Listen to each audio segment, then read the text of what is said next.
So I'm going to try and pull up my slide, but in the meantime, I'm going to just thank Ray for sharing his and Rebecca's story. It was infinitely profound. The compassion, the wisdom, the images, the wit. There's no way I'm ever gonna, you can leave because there's nothing I can say that will be as profound and wise as he said. So a tough act to follow for sure. I will do my best to hopefully share something that's remotely interesting on a Friday night. But yeah, tough act to follow. I don't think I have any tear-jerkers in this one, so if you're kind of feeling a little spent as I am, you'll be okay. So I was asked to sort of say how I got into CF, and as I thought about it, I realized I got into CF probably on the day I was born. Not because CF was in my life until much later, but because my sister, who was 13 months older than I, was born with congenital heart defects. And so from the day I was born until the day she passed away, a little bit after I turned 12, we had spent a lot of time, or I had spent a lot more time than most children at doctor's visits and hospitalizations, and learned a lot about the healthcare system as a sibling. And I learned as an adult that my parents were told that she probably wouldn't live much past the age of 7. And she lived till 13. And upon reflection, it was because my parents were insanely obsessive about following everything the doctor ever told them to do. My father would sleep on the couch and wake up somehow every night at 11 to give her 11 o'clock medicine. And before he left for work at 6 a.m., would make sure she got the 6 a.m. And then my mother all day would measure her blood pressure and all this to make sure that she was as healthy as possible. And so, that sort of was my life of adherence. You just took care of health because you had to. And when I was in middle school, I distinctly remember sitting in my cafeteria talking to a friend and saying, I'm going to be a psychiatrist. And I picked psychiatrist only because I didn't know what a psychologist was, because I was so fascinated with why did people do what they do? And linked that already in 8th grade somehow to healthcare. And so in an odd, strange way, probably knew in 8th grade what I wanted to do with the rest of my life. In college, I fell in love with research and the research methodology, so I chose to go to graduate school for pediatric health psychology at Case Western. And when you go to graduate school and it's your first semester, you get like the grunt work. And so my job was to transcribe interviews, word for word, precisely right. And the project I was assigned was a senior fellow student had interviewed mothers of children probably age 9 to 13 of kids who had CF. And it wasn't about adherence or self-management at all, but almost every mother talked about the challenges that they were anticipating facing as their child grew older, and they knew they had to transition responsibility for self-care to their child, but the extreme angst and anxiety they felt about that idea of transitioning and giving up control and not knowing if their child would take on that responsibility or not, but how profoundly important it was for their health. And this was 1994, before many of the drugs we take now were even in play. And it just got me very interested in the idea of how do we help people take these therapies that are supposed to save their life, but then consume so much of their life. And so that's sort of how I transitioned into being interested in adherence. And then I ended up at Johns Hopkins right at the time that our adult CF center was coming to fruition and being built, because half our patient population was now over the age of 18. And so this is how I entered into the world of CF. So I will start with a little bit of data. Well, first I'm going to do my disclosure. So occasionally I do some consulting on adherence initiatives and transition programs, and I wouldn't have a job if I didn't get grants. So I get lots of grants from the CF Foundation, also from NIH, and just about anybody who'll give me money so I have a job. Yeah, I know what such gotta do. In all a very ethical way, of course. So again, what is adherence and why should I care? I'm going to acknowledge the elephant in the room that we all hate the word adherence. It's an awful, terrible word. I use the word adherence because I need in science a numerator and a denominator. Otherwise, I can't do the statistics and I can't get the p-value, which means I can't write the paper, which means I can't get the next grant. So adherence broadly is just the extent to which what a person does day in, day out corresponds with what their healthcare provider recommended. So that should be fairly neutral, but we all know when we get into the room with a physician, it's a lot more emotional and impactful along the way. The metric that I use a lot is called a medications possession ratio. So I'm going to explain what that is because a lot of the data you're going to see is based on this MPR. And so when you go to the pharmacy, you pick up your medicine, and there's a certain amount of days it's supposed to last you. So you either usually get 30 days supply or 90 days supply. And the next time you come pick up your medicine, it usually means you ran out, and so you pick it up. And so if a pharmacy gives you a 30-day supply and you don't come back for 90 days, we infer that perhaps you only took about a third of your medication, so you're 33% adherent. And that's how we come up with that ratio. So it's a fairly simple metric that we try and use.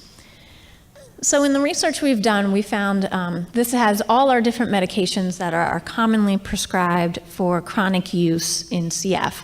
And it goes from azithromycin, which is pills, through all our inhaled medications, or our Dornase alpha, our saline, all our antibiotics. And what we created was something we called a composite score. And this was of whatever the person happened to be prescribed, we just averaged it. So it's very complex math. But what you'll see across the board is for every single medication, there are people who can do 100%, there are people that do 0%, but most of us hang around 50%. And usually in school, when you get a 50%, that means you failed. But I would like to pause and stop here and say 50% means we're pretty amazing in CF. Because 50% of a CF regimen means you've given up at least an hour of your life to CF every single day. And that is a lot of time, and people without chronic illnesses do not understand how much work that is. So when I say, we can do glass empty, glass half full, but to me this is a half full glass of we worked really, really hard, and when people say, what do you mean I only did half? I feel like all I do is take care of my CF. The answer is yes, all you do is take care of your CF and still only do about half of what our doctors expect, because we expect a lot of folks with CF. And I work with people in other chronic illnesses, and sometimes I just want to scoff at them when they say, oh, I can't do my pills in the morning. And I want to be like, oh God, do you understand how many people would love to only do a few pills in the morning? So we're gonna, when I say adherence and we want to do better, I already know everybody's doing so much already, and that's the light in which I think about this most of the time. Is we recognize it, but we want to maximize adherence to maximize our health outcomes. And so then we took this composite score and we looked by age. And so the angst that the mothers that I was transcribing those tapes up is true. Adherence goes down as people get older. And we always worry about our teenagers, but our data is showing that even through age 30, 35, adherence keeps going down. And truthfully, that's because life gets really, really busy in your 20s. You don't have social supports. You're not with your parent. I often say that's when you get your momectomy, because, it's true, right? All the moms know. The momectomy means, you don't have your supports there. And these numbers, I don't actually care what people do, except to the extent that it affects their health. So a very key part of my job is to show, does taking more medicines actually make a hoot of difference? Because if it doesn't matter, why on earth would I ask somebody to do more? And what we've shown is, in fact, those who use less of their medications, according to this pharmacy refill data, they spend more days in the hospital, they have more doctor's visits, they have more ED visits, and it costs more. They have higher healthcare expenses because of that. And most of us, who cares what the insurance has to pay? So here's where it really matters.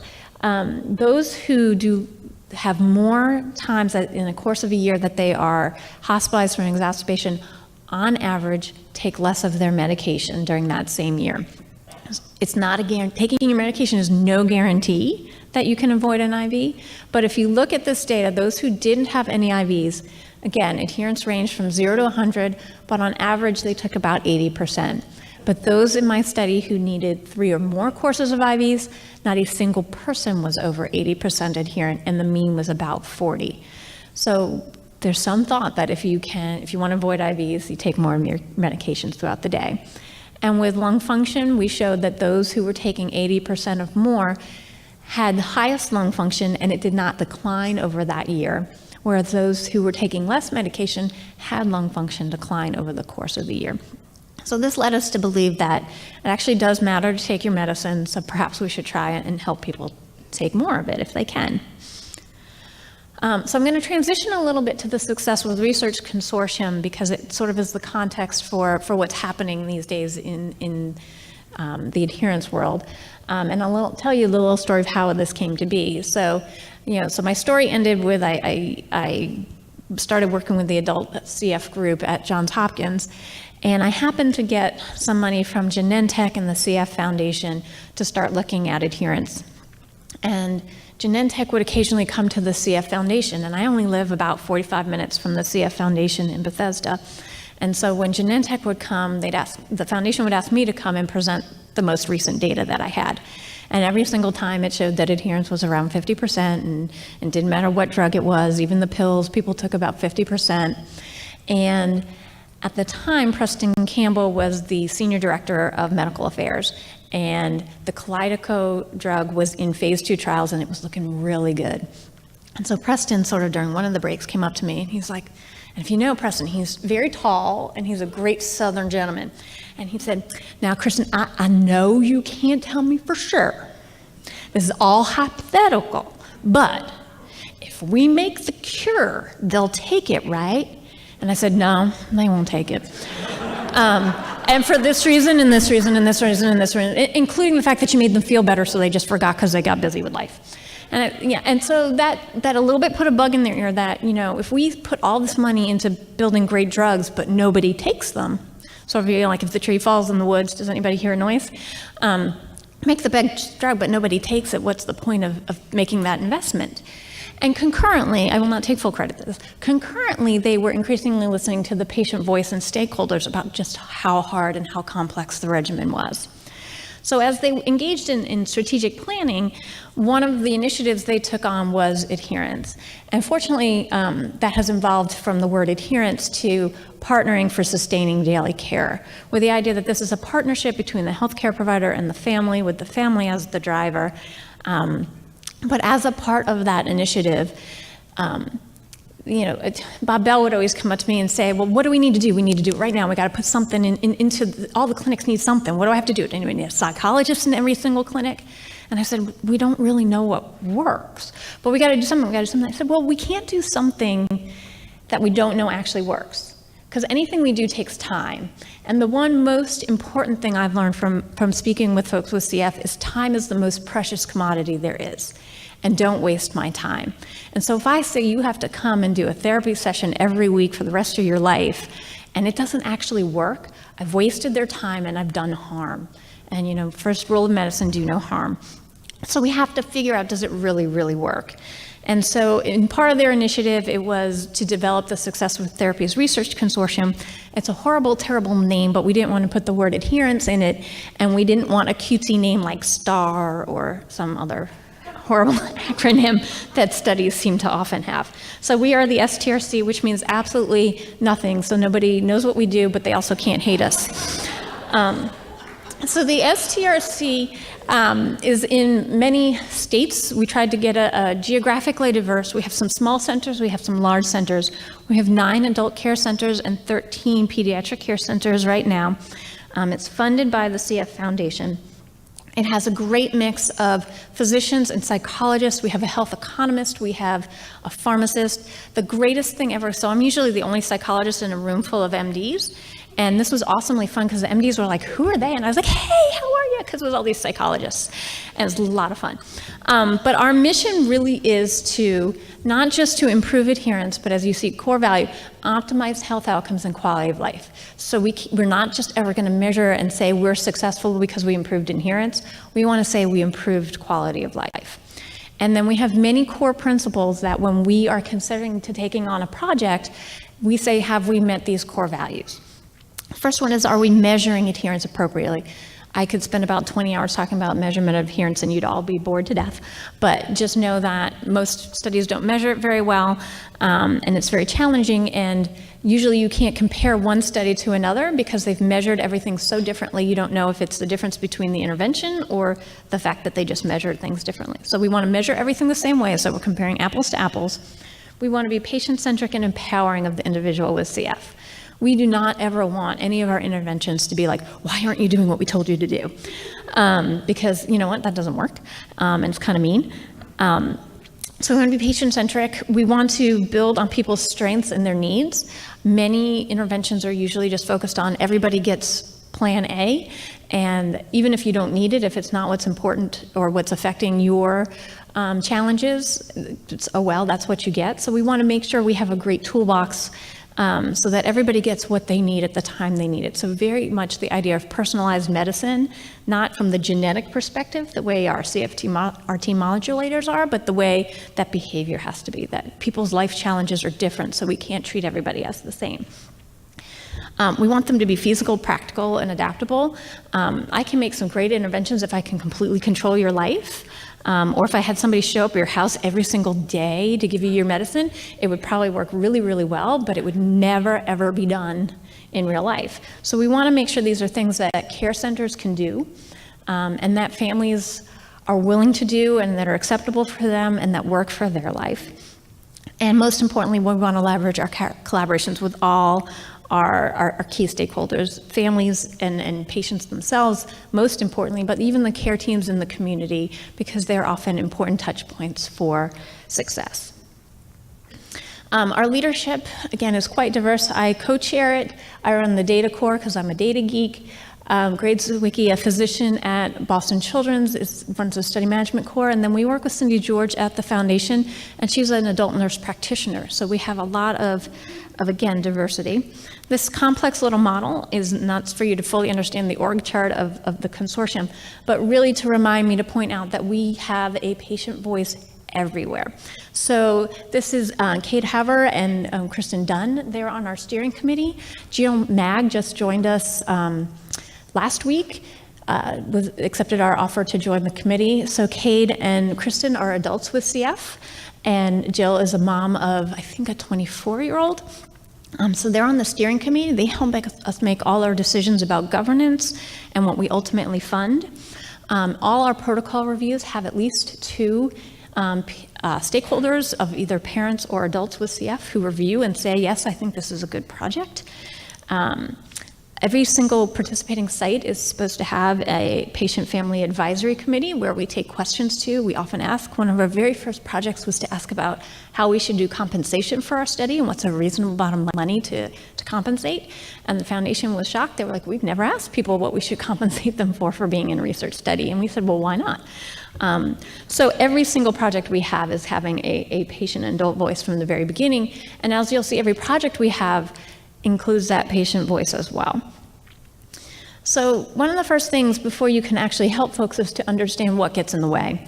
So many moons ago now, we did a bunch of qualitative interviews. So we asked adults not only what gets in the way, but what helps. And the top few would not surprise you. The treatment just takes way, way, way, way, way too much time.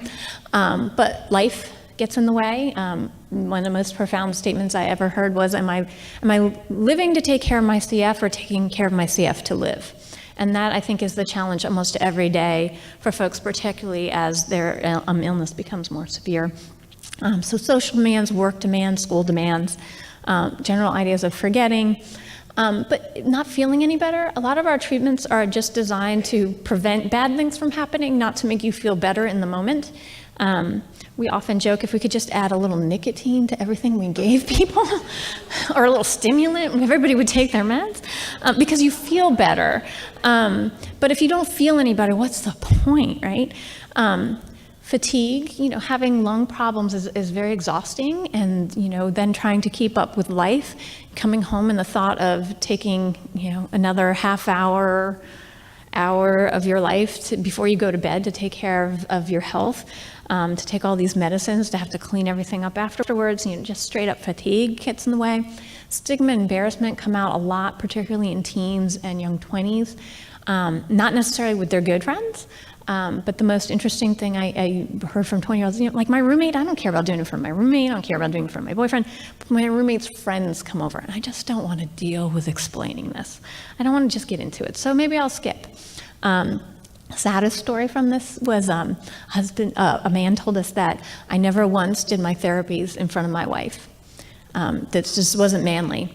I think they had a lot of other problems and they got divorced, and it was probably the best thing for his health. But a very profound thing of the value of social support and being comfortable doing it in front of those you're around.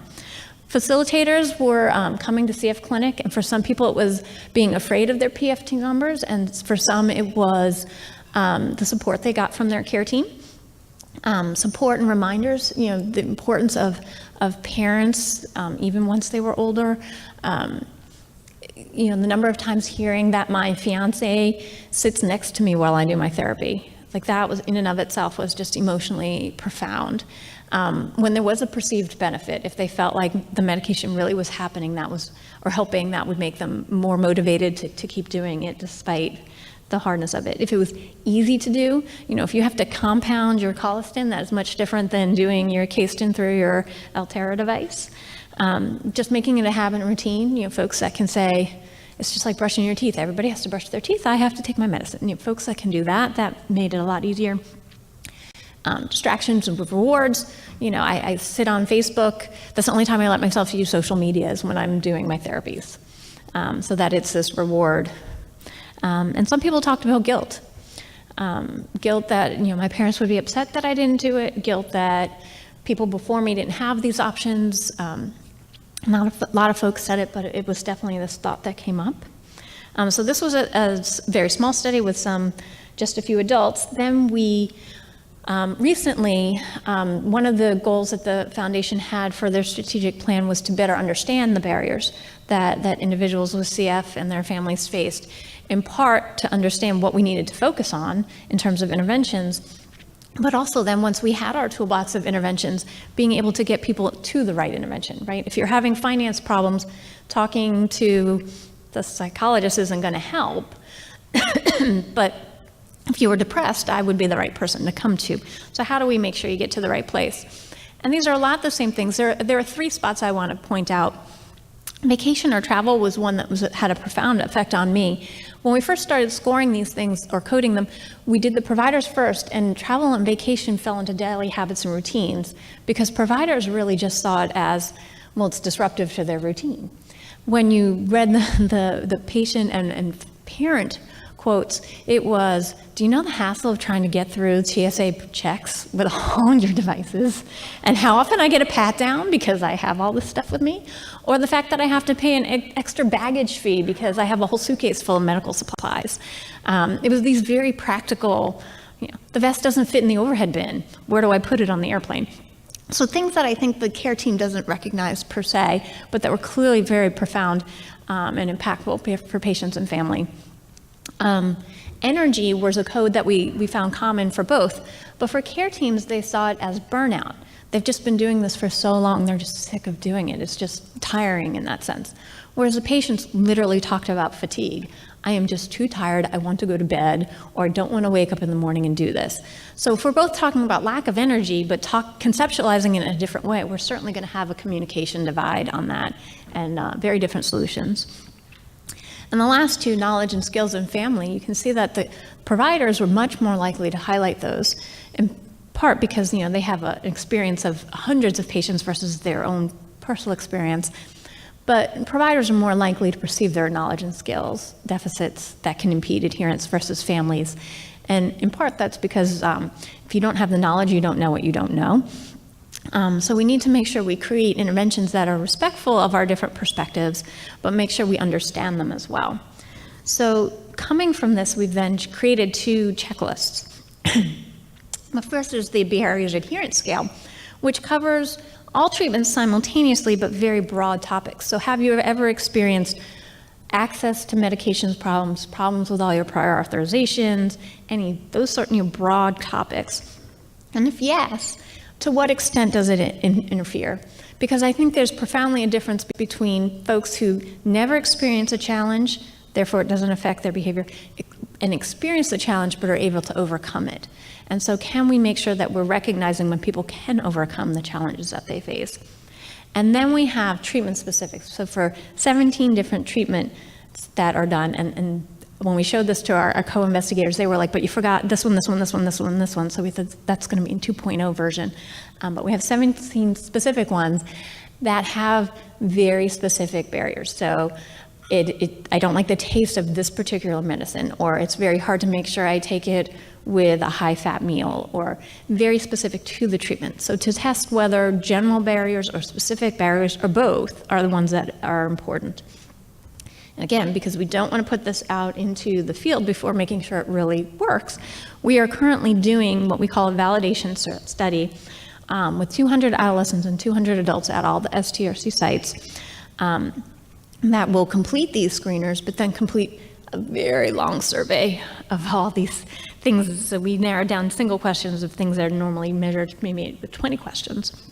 We're getting their pharmacy refill data, and we're going to see which of these items, do they matter, do they not matter, does it make sense? Because if this checklist has face validity, like clinicians say, yeah, these are the things that get in the way, but they don't actually predict anything, it's pretty useless and we won't hand it out. And so that's one of the big studies that the STRC is undertaking right now. We currently have about 30% of our sample enrolled, and we're hoping to be done by December, so that hopefully within the next 6 months to a year that we'll have some data we can start sharing. So once we figure out the challenges, how do we support adherence? Now, out of all the challenges we pointed out, there's probably 1,000 more that we didn't even list. So it's really hard to narrow it down of how to conceptualize. But one thing that we've talked about is we could broadly group people into 3 groups, or proportion of how much you're in. So you can be in one or more of these groups. But there's the unwitting group where you really think you're doing the right thing, but maybe you have some knowledge or skill deficits that are getting in the way. There's erratic adherence where life is just busy and chaotic and crazy, or you're not particularly organized, and so you have a hard time following the regimen, but you really want to. And then we have what we call rationalized non-adherence, where there's a deliberate or purposeful reason that you're not doing it. And I'll give a lot of examples of that and how we try to address those. So unwitting, again, I thought I was doing it all right, but wow, I didn't know I wasn't doing it right. So we did a study called Eye Care that I'll show you the results for later. But one of the big things we asked the centers to do, so the centers did the intervention, and we asked them to have participants bring in all their medications and their devices and check out, do they know how to take them properly? And one center, I think it was Utah, said, we're changing the name of the study from Eye Care to Eye Opener because we have patients that put their vest on backwards. We have people who have their vest 2 sizes too small. A different site, I think it was Akron, said there was a family that had 2 kids with CF and 1 nebulizer, and shockingly, it was very hard to get therapies all done in one morning session. So it was really kind of eye-opening that we think we know what we're supposed to do, we think our patients know what we need to do, and sometimes there's just a disconnect because we've all assumed that for the last 5 years everybody knows what they're supposed to do, and maybe we could figure something out and make life a little easier. Now, knowledge is important, but it's not enough, and this is some unpublished data from the Balance study, which I'll also tell you a little bit more about. But what you can see is those who took at least 80% of their medications versus those who didn't, their sort of mean knowledge, so the blue area is most people fall in that spot. That's the 25th percentile to the 75th percentile, so a big chunk of people fall in that blue spot, and you can say they overlap a lot. But what really sticks out is those who have knowledge less than 40% are exclusively in the less adherent group. And so you need knowledge to be able to execute a regimen, but just because you know what to do doesn't mean you actually do it. And truthfully, I've done like these family education things before, and there's always like a patient speaker. The number of times one of them comes up to me and says, I don't do anything. I don't take my meds. And they're engaging, they're talking about, they're very dynamic, and the healthcare team has no clue. They really think this is one of their perfect, profound, great patients, and I get the confession that they don't really do anything. So just because they know what to do, they look like they want to do it, doesn't necessarily mean that they are, for a variety of reasons. So how do we avoid unwitting non-adherence? Written treatment plans are great, so that it's all written out what you're supposed to do. Making sure you review device technique when your care team asks you to bring in your device and it's a pain in the neck to lug it all in. There might be a good value for that. And, there are some nebulizer compressors that after years and years of use, just, the tubing needs to get replaced because the cats have been chewing on it. These little things, you come up, and it really does impact your ability to get the care and dosing that you need in a timely manner. Verifying, making sure you actually understand what the instructions are. I had a screaming infant who cried his first year of his life, and the pediatrician tried to tell me something, and I was like, you need to write that down. I have no clue what you're saying, and the baby's screaming in my ear. Verify, make sure you understand. And as always, ask for help.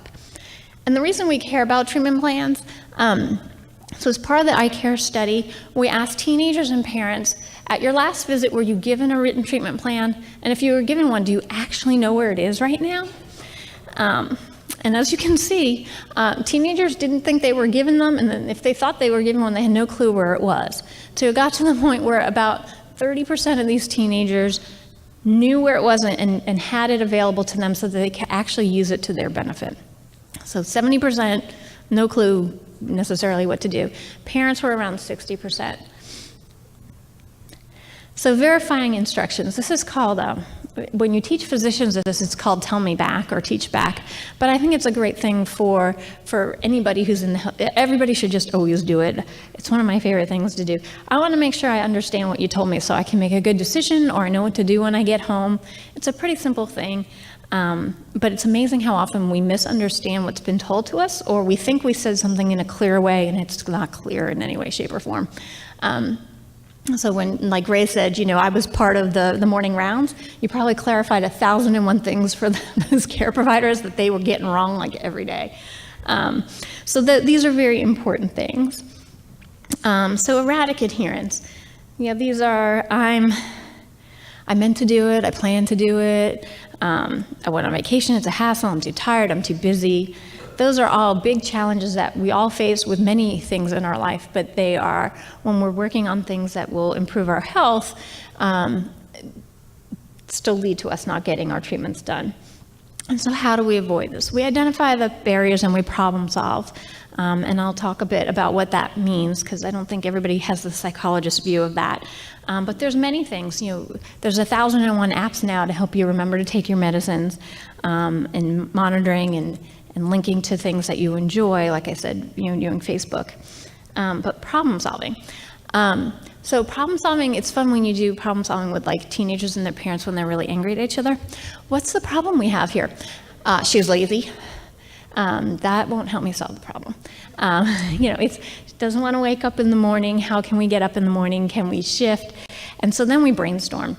Once we really define the problem, is the brainstorm that you're not a morning person, you're a night person, so instead of doing your mornings at 8 a.m. and 8 p.m., is it okay to do them at 3 p.m. and midnight while you're watching your Netflix binge? Are there ways we can shift things so that we don't necessarily have to do it the same way everybody else? Folks realize that, well, if I drive my kid to school, they could do their nebulizers in the car if I get a car adapter. And it's actually pretty impressive what teenagers can come up with as solutions if you ask them to be part of the solving the problem. We vote on the solution, we operationalize it, we evaluate. So this is a very formal psychology way of doing problem solving. When I talk about reminders, they actually do work if they're done the right way. I'm not a big fan of reminders on phones because your phone could be over here, your meds can be over here, and by the time you walk over here, you've forgotten what you're doing. But this is an example of a great one. These types of devices work a lot. This is the medicine itself makes the noise. And so to make the noise stop, you have to go to your medicine. And while you're standing there, you might as well take it. And it's pretty impactful. You double adherence by doing that. So to me, a lot of these solutions are natural, don't make more work. I meet with a lot of these companies, and they have very bizarre ideas of what you should do. Well, you'll wave your medicine over your phone, and then you'll take, why would I wave my medicine over my phone? If I forget to wave my medicine over the phone, does anything bad happen? Nope, nobody will ever use it. They use tiny little things they stick. I had one, I had to glue gun it, and it was really weird. But reminders like these are awesome. Then we're going to shift to the last one because we're going to move along quick. Rationalize non-adherence. So I don't feel better. My favorite is really organized, great people. I work really hard all week, and then I give myself the weekend off as a reward, which is a great idea, except when you do the math, you're less than 80%. And if you happen to miss a day during the week because life got busy, you're now 50%. And so great concept. I love the idea, but is it getting you the outcome you actually want? And so what's the point? I'm going to die anyway. There's fatalism, there's depression that can affect adherence. We've talked about embarrassment. And we've created some measures to look at this, and they're all pretty profoundly, when I think about the things that I've shown and the literature has shown that affects adherence, these beliefs about treatment and your confidence that you can do things are some of the most consistent and most impactful things on adherence. So importance. How important do you think it is to take your medications every day? To take your medications when you feel good, on a good day? To take your medicines on a day you feel rotten? When people say, absolutely, on a scale of 1 to 10, that's a 10, the odds that they're taking their medications are much higher than if they're like, I don't know if it matters. Maybe it does, I don't know. Or how much do you want to do it? Everybody's like, well, I don't want to do it, but I know I have to do it. When you say I have to do this every day, you're more likely to do it every day. If you're confident you can overcome challenges, you're much more likely to do it. And some of the ones I like are, we created a scale about reasons to miss it and reasons to take it. And almost everybody is pretty much saying there's reasons to take it. But folks that are more likely to have more reasons or agree with statements about missing are much more likely to miss. So if they agree, it's no big deal. Nobody would notice. They're more likely to miss. And it's the missing reasons that seem a little more impactful than taking. So the taking, I frame that as they've heard the message from the healthcare team that it's important, but then they rationalize that it's okay to miss because. And so some of those things are impactful. So what can we end up doing about it? So we try and talk about personal experiences. How does your behavior affect your health? How does how you think about your treatments affect your behavior? And are those beliefs that fit with what we know about the medication, or are they beliefs that are sort of what you've come to believe, but maybe are not quite accurate? Being part of the decision-making is key. I've definitely heard teenagers say, if I'm part of the decision, I'm much more likely to try it. But if you just tell me what to do, we're all an oppositional 2-year-old deep inside, and nobody wants to be told what to do. And linking goals to personal values. As much as healthcare professionals care about what your FEV1 number is, the vast majority of people with CF, when they're not in clinic, are not really worrying about their FEV number today. They're worrying about, can I get to that school event I want to go to? Are my parents going to let me go away for college? Am I going to get that promotion at work? Am I going to be able to have a baby? Life things, the important stuff.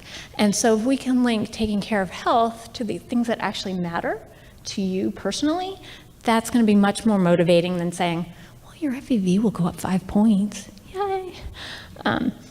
And so the one counseling approach is called motivational interviewing. And so that's one of the studies we've done, and we're in the process of writing up for publication. But it was looking at motivational interviewing, which says, if we're not doing something, maybe there's some ambivalence, like it's just not worth it, whatever. But how do we identify what the ambivalence is so that we can address it? And the way we did that was looking at adherence. So all the data I showed you about exacerbations and lung function, we put that data out in front of our participants, and then we gave them their adherence number and their lung function data. And then said, what do you make of this? What do you think about this data? And the feedback was amazing. It was, I never knew adherence actually mattered.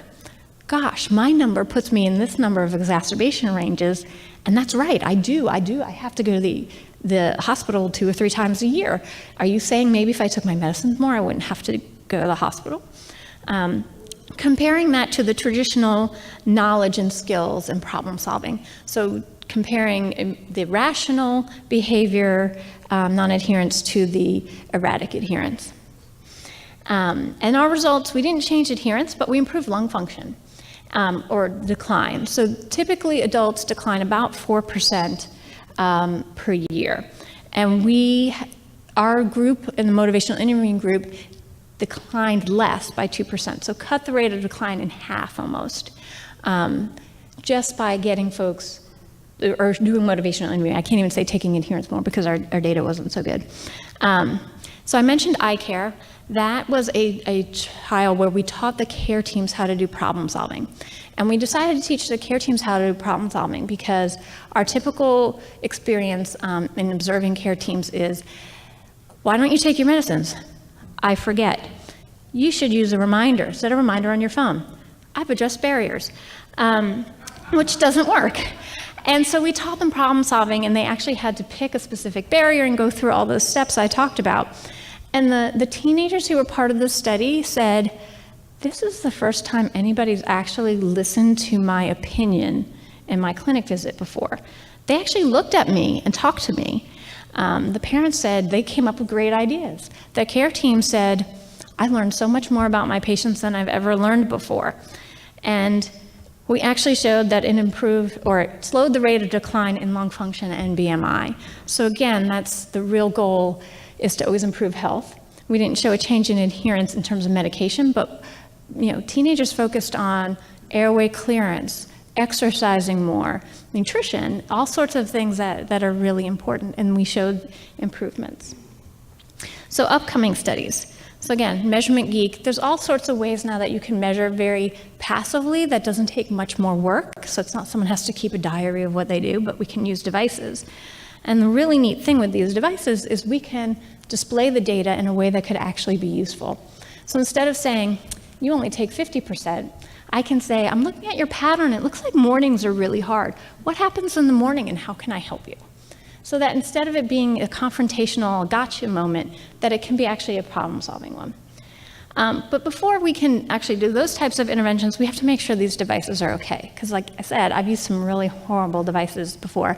And so every single time before we use a device in any one of our studies, we're doing a pilot study with patients where we say, tell me what you hate about this device. Use it for a month and tell me what you hate about it. What's wrong? How long will you tolerate ever using it? Would you ever recommend a friend to use this? Because it's really key. And so we do surveys and we do qualitative interviews to get feedback. Another study that's ongoing right now is called the Be in Charge intervention, and the project itself is called Design CF. And it's completely based off of Lori Stark and Scott Powers' work out of Cincinnati Children's, where they had shown that when you put a psychologist and a nutritionist in a room together and teach not only knowledge about how to boost calories, but also how to manage mealtime behaviors with young children aged 3 to 10, that we increase calories and we increase weight and it gets sustained over 2 years, which is great and awesome, except that most centers do not have a psychologist who's trained to do this. And so they developed a web platform as a proof of concept and showed that it did indeed also increase caloric intake and weight. And so the project that they have going on right now through the STRC is to create a full web platform with feedback from patients, with feedback from care providers, that will then now build this platform that can get pushed out to all the sites. And they're developing ways to help care teams and health families build this into normal processes so that, again, it's feasible and usable, all in line with the mission of the STRC. Another study we're doing is looking at telecoaching, because again, it would be great to have a psychology intervention that can help folks, but many folks with CF live so far away from centers, and if they don't, life is just too chaotic to get there on any regular basis. So can we use telecoaching? Facebook, Skype, Zoom, all these great platforms now, can we use those to develop and deliver interventions in a way that's more feasible and reasonable for families? Again, you'll see again, here's our stakeholder feedback. Do you want it? What should be included in there? What do you think about this technology? We all know what glitches. Is that glitchiness too much? Is technology not just there yet? So they're currently starting to enroll for this study, and they're going to say, after they develop what the content should be and that the technology works, going to do a pilot study to see if it actually works and if anybody likes it. And then we were talking about written action plans where nobody actually knew where they were. I have teenagers, they always know where their phone is. So this is an app that's commercially available, but doesn't actually have any evidence behind it that it works. So we're going to try and collect that before we recommend it, where the care team puts in what the recommendation is. And there's reminders that can be set up, but in theory, the child now always has, and the adult always has their treatment plan with them. Many families have told us, it's really a pain in the neck when I go to a different healthcare provider, not my CF team, and have to list out all those meds. I want to just hand them my phone and say, this is what I take. So hopefully this will be helpful for that as well. Again, we're starting with a pilot study of, do care teams have the time and the staffing to be able to do this, app, fill in all the information, who updates it when there's changes, et cetera. And does it make a little bit of a difference? Does it change knowledge? Does it change patient perspective of these medications? And does it change adherence at all? So those are a lot of the studies that we're doing in STRC right now. You can tell there's a lot. We are trying to cover every age range. We're trying to cover a lot of different behaviors and all in a very empathic, fun way. So kind of take it away. I think, again, my focus is on adherence. I use the word adherence because I need a numerator and denominator, but it's so much more than that. This is life. And everybody struggles with doing what we're supposed to do to take care of our health. And folks with CF have 10,000 billion hours more of things that they need to do every day. So we all struggle, and we need ways to help them. First, we need to understand what the patterns are and what the challenges are. And we know that the challenges can be many. We know that they can get better and worse over time, and that from person to person they vary. So we need to have tailored, focused interventions, a big toolbox at our disposal of things that we know can help. We know we have some things that we know work. We just need to know how to get them out to the community to implement them in this era of healthcare, and nobody wants to pay for anything. That's a challenge.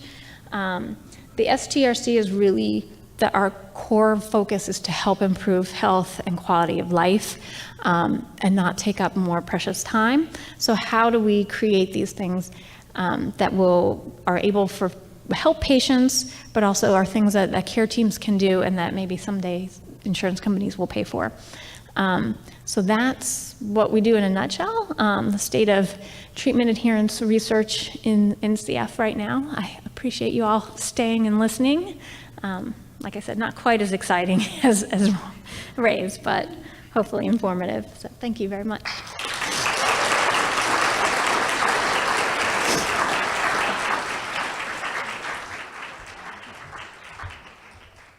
All right, thank you, Dr. Riekert. We have a couple of minutes for questions, and again, please limit yourself to one question and let them clean that mic between uses. Hi, I don't have a question. I just want to say a breath of fresh air. Yeah, as a respiratory therapist working for the last 30 years, that was a breath of fresh air. Thank you.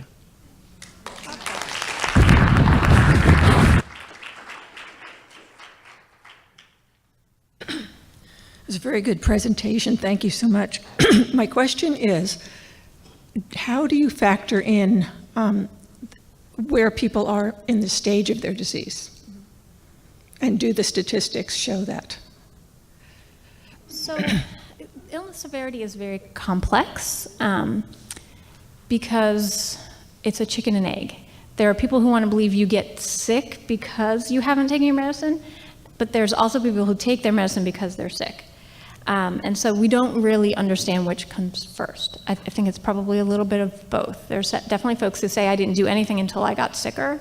And then there's folks, so it's very complex. And so I don't think we really understand right now how it all factors in, but I think that's where the personalization really has to come in. So people's motivations might be different depending on whether they've experienced a loss of lung function, whether they've ever had a hospitalization before, et cetera. But I don't think we really quite know where that fits in. That is being collected as part of the barriers study where we're getting 400 individuals. So I'm hoping we'll be able to look at that a little bit. But I think it's very personalized, and that's where I think some of our interventions have to be flexible to understand that impact.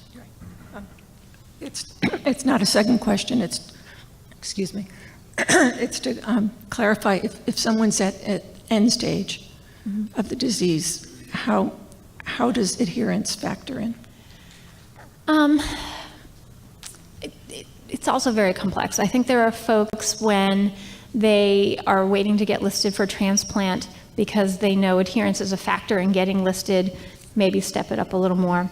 There are folks because as they get sicker, they have to stop working and they go on disability, so their ability to have access to medications change, but also their time to do treatments change.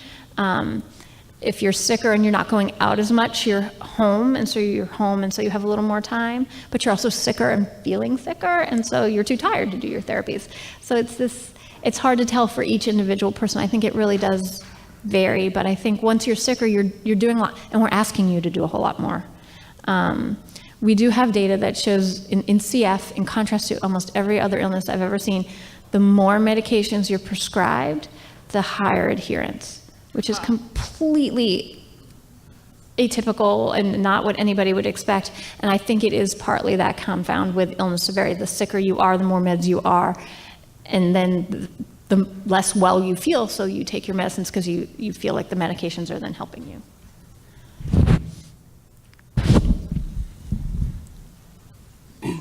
I want to echo what Kristin said earlier about this being a great talk, especially as her ex-rowdy patient. So you're going to be here, right? I can find you and ask you more questions because I wrote down 20. I won't be here the rest of the weekend, but I'll stay here as late and answer as many questions as I can. Well, I'm falling asleep, so I'll probably find you tomorrow. But okay, all right, perfect. you can hunt me down. If not, you can Google me and you'll find me, and I answer my emails.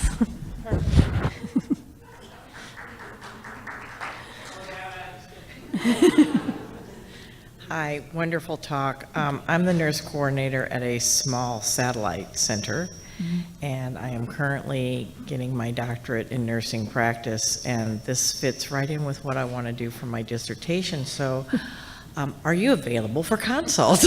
Always. Love to talk about science. My husband's here, he'll tell you I geek out on science. That's like my hobby, is study design, so happy to. Okay, great. And congratulations on working on your doctorate. It's a Herculean task when you also try to work. Hi, I was wondering if you had any advice. I had, as far as what a spouse can do to help with compliance. I had talked to my wife. At one point, she would miss her meals and that sort of thing, so I talked her into putting reminders in her phone for breakfast, lunch, dinner, and 2 snacks. And at the end of the week, she was very angry with me, and I didn't know if you had any advice as far as, how in that situation. I think that was nice advice, and then it didn't work, so we changed. It's a cyclical, I hate being told what to do. My husband will tell you I hate being told what to do. So yes, I'm an oppositional 2-year-old. If my phone yells at me to do something, I hate it. Because I've tried out a lot of those apps, reminders, and I'm like, you're just irritating me. It's not the right time. Preparing meals for, so that's where the social support side comes in. Many folks said, just my spouse setting it up and cleaning it up afterwards was amazing. The sitting next to me, he loves to cook, so I eat better because he cooks. And when he goes away, I don't eat so good. So it's finding out what is helpful for that particular person, because what's helpful to someone is intrusive to someone else. And so clearly for your wife, reminders are just an alarm going, you're doing wrong. But you cooking a fabulous meal, she might be like, you're the best husband ever. All right, thank you. Which you are.